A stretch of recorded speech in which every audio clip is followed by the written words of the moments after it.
Cette idée vient des bouddhismes, des Tibétains, karma et le temps. Le karma et le temps. Comment karma est connecté avec les durées, avec la chronologie du temps général comme omniprésence, que jamais arrêté ni jamais commencé, et le temps de notre vie, comme passé, présence et futur. Comment le karma est distribué entre passé, présence et futur. Cette théorie bouddhiste, cette théorie que je partage avec vous, nous explique qu'il y a 3 moments pour le karma. 3 moments. Il y a le karma qui a été créé déjà en passé.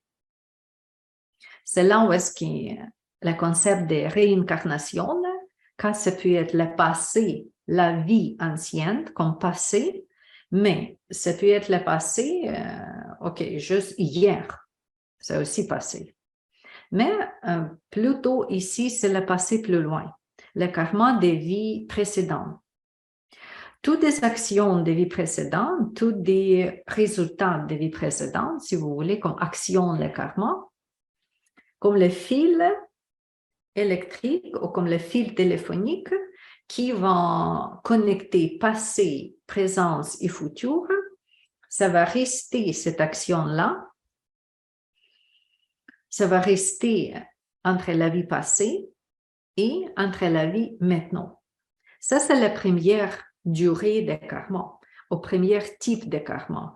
Ce n'est pas juste cette vie ici, mais le karma qui dure entre les 2 vies ou entre 3 ou 4 vies. Le karma qui est déjà fait dans la vie précédente. Ça, c'est le premier type.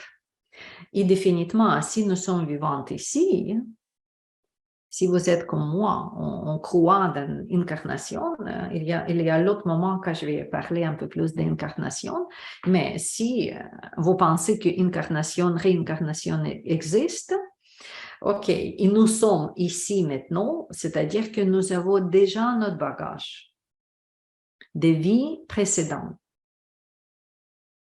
Pourquoi? Ok, il y a le moment quand je vais parler pourquoi. Ça, c'est la première partie de karma.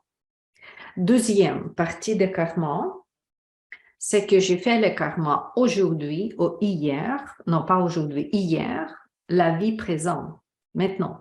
J'ai fait des karmas cette vie ici et ça va rester avec moi en cours jusque peut-être aujourd'hui ou jusque le moment de libération de cette action-là dans la même vie. Ça, c'est deuxième durée ou deuxième caractéristique de karma, c'est long du temps. Et troisième épisode pour le karma, c'est que j'ai fait les actions aujourd'hui, mais ça va durer jusqu'à ma vie prochaine. Comme maintenant et futur. Ça, c'est le troisième épisode, troisième ligne du temps. Pour résumer, passer la vie avant, la vie après, maintenant, ma vie ici, mais quelques jours avant, du temps avant qu'aujourd'hui, jusque maintenant, et maintenant, au demain, pour le futur. Simplement, dans cette idée-là, on comprend que c'est quelque chose qui existe dans le passé, dans la présence et dans le futur. Grand maître, ou grand philosophe, ou grande méditante, il veut terminer ce karma. Il veut terminer, ok, comme minimum, ok, la vie ici, le moment ici, vraiment terminer le karma. Mais quand les gens me disent que, ok, mon karma est déjà terminé, je vais utiliser une autre métaphore. Karma, c'est comme une béton sur laquelle ou avec quel matériel le bâti s'est construit. Imaginez qu'il n'y a que le béton pour construire le bâtiment. Et vous marchez sur la rue, voilà, il y a les bâtisses construites en béton. Et quelqu'un dit, non, non, non, non, non, il n'est pas de béton ici. C'est d'autres choses. Mais si on pense que le bâtisse se construit qu'avec les bétons, ce n'est pas possible, ce n'est pas logique. Comme ça, dire que si nous sommes vivantes ici, notre base, notre béton, notre base de la vie, c'est les actions précédentes. Je sens les actions précédentes. Oui, bien sûr que notre corps est construit avec les hormones, avec les matériaux, avec les sels, avec les muscles, les os, etc., etc., etc. Mais ça, c'est physique. Ça, c'est physique. C'est Anamaya Kosha.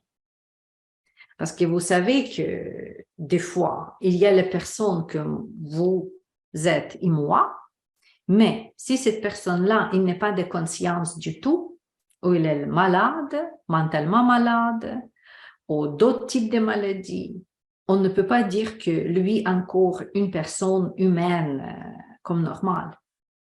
Et le corps physique peut exister. Le corps est là, mais la personnalité n'est pas là. Quand je dis que si nous sommes normales ici sur la Terre, si notre vie, comme pour tout le monde, ça veut dire que nous avons les bases, comme cette béton pour les bâtisses. Notre béton, c'est les actions précédentes. S'il n'est pas de béton, s'il n'est pas d'actions précédentes, s'il n'est pas de résultats karmiques, nous ne sommes pas nés ici, sur la Terre. Ce n'est pas possible. Parce que si, quand le karma termine, il n'y a plus de réincarnation sur la Terre. 100%. Cette personne ne vient pas ici sur la Terre. Cet esprit peut vivre dans les dimensions différentes, dans les planètes différentes, dans une forme différente, mais pas dans la forme humaine.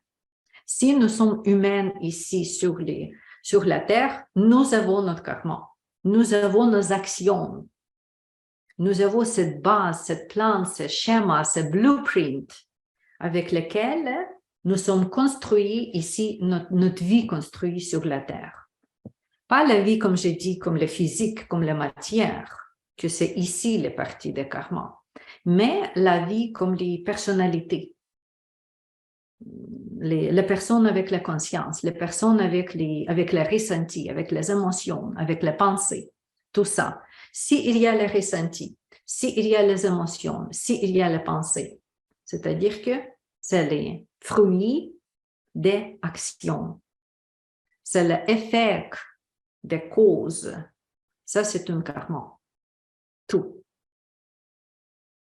OK. Ça, c'est pour les durées de karma. Durée. 3 épisodes.